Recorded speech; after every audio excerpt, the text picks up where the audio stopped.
உங்கள் வீடு தேடி வரும் அரசு. உங்களுடன் ஸ்டாலின்.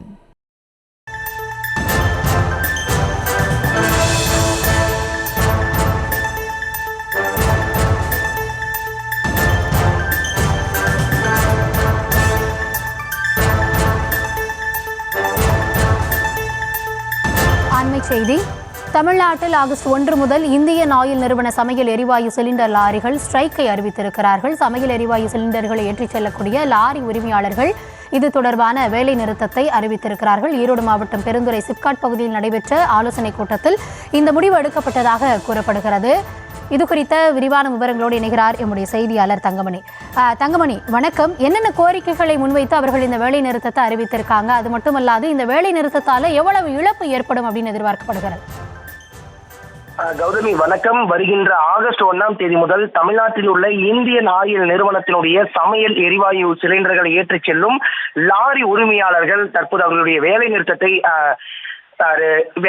அறிவித்திருக்கின்றனர். நேற்றைய தினம் ஈரோடு மாவட்டம் பெருந்துறை சிப்காட் பகுதியில் நடைபெற்ற உரிமையாளர்கள் மற்றும் இந்தியன் ஆயில் நிறுவனத்தினுடைய அதிகாரிகள் தலைமையிலான பேச்சுவார்த்தையின் பொழுது அவர்கள் சுமார் 15 கோரிக்கைகளை முன்வைத்திருக்கின்றனர். ஈரோடு, சேலம், திருச்சி ஆகிய இந்தியன் ஆயிலுடைய அந்த சிலிண்டர்கள் நிரப்பும் நிறுவனங்களினுடைய உற்பத்தி திறனை பாதியாக குறைத்ததும், டாஜ் கையேடு லைசன்ஸ் என்ற பெயரில் சாத்தியமற்ற செயல்முறைகளை பின்பற்றி கூறிய அபராதம் விதிக்கும் முறைகளை எதிர்த்தும், அனைத்து லாரிகளும் சமமான வேலைவாய்ப்பு வழங்கிட வேண்டும் என வலியுறுத்தியும், தேவைக்கு அதிகமான லாரிகளை டெண்டர் மூலமாக எடுத்துக்கொண்டு அதை பயன்படுத்தாமல் லாரியை நிறுத்தி வைத்துக் கொண்டு லாரி உரிமையாளர்களுக்கு நஷ்டம் ஏற்படுத்தும் நிர்வாகத்தை எதிர்த்தும், முடிந்து போன டெண்டருக்கான வைப்பு தொகையை திரும்பி தராமல் காலம் தாழ்த்தி கொண்டிருக்கும் நிர்வாகத்தை எதிர்த்து தற்போது தமிழ்நாடு லாரி உரிமையாளர் சங்கத்தினர் வருகின்ற ஆகஸ்ட் 1ஆம் தேதி முதல் இந்த வேலை நிறுத்தத்தை அறிவித்திருக்கின்றனர். தொடர்ந்து இவர்கள் திருச்சி, சேலம், தஞ்சாவூர் போன்ற பல்வேறு இந்தியன் ஆயில் நிறுவனங்களில் சுமார் 1000க்கும் மேற்பட்ட லாரிகள் இயங்கி வருகிறது. இந்த லாரிகள் அனைத்தும் இந்த சிலிண்டர்களை ஏற்றிக்கொண்டு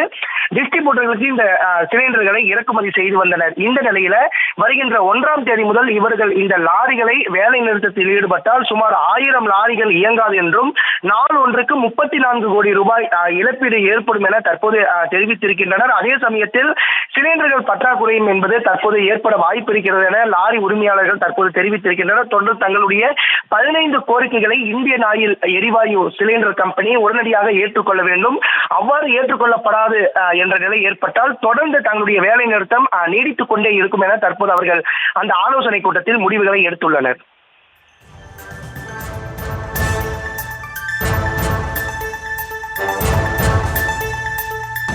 விரிவான விவரங்களுக்கு நன்றி தங்கமணி. உங்கள் வீடு தேடி வரும் அரசு. உங்களுடன் ஸ்டாலின்.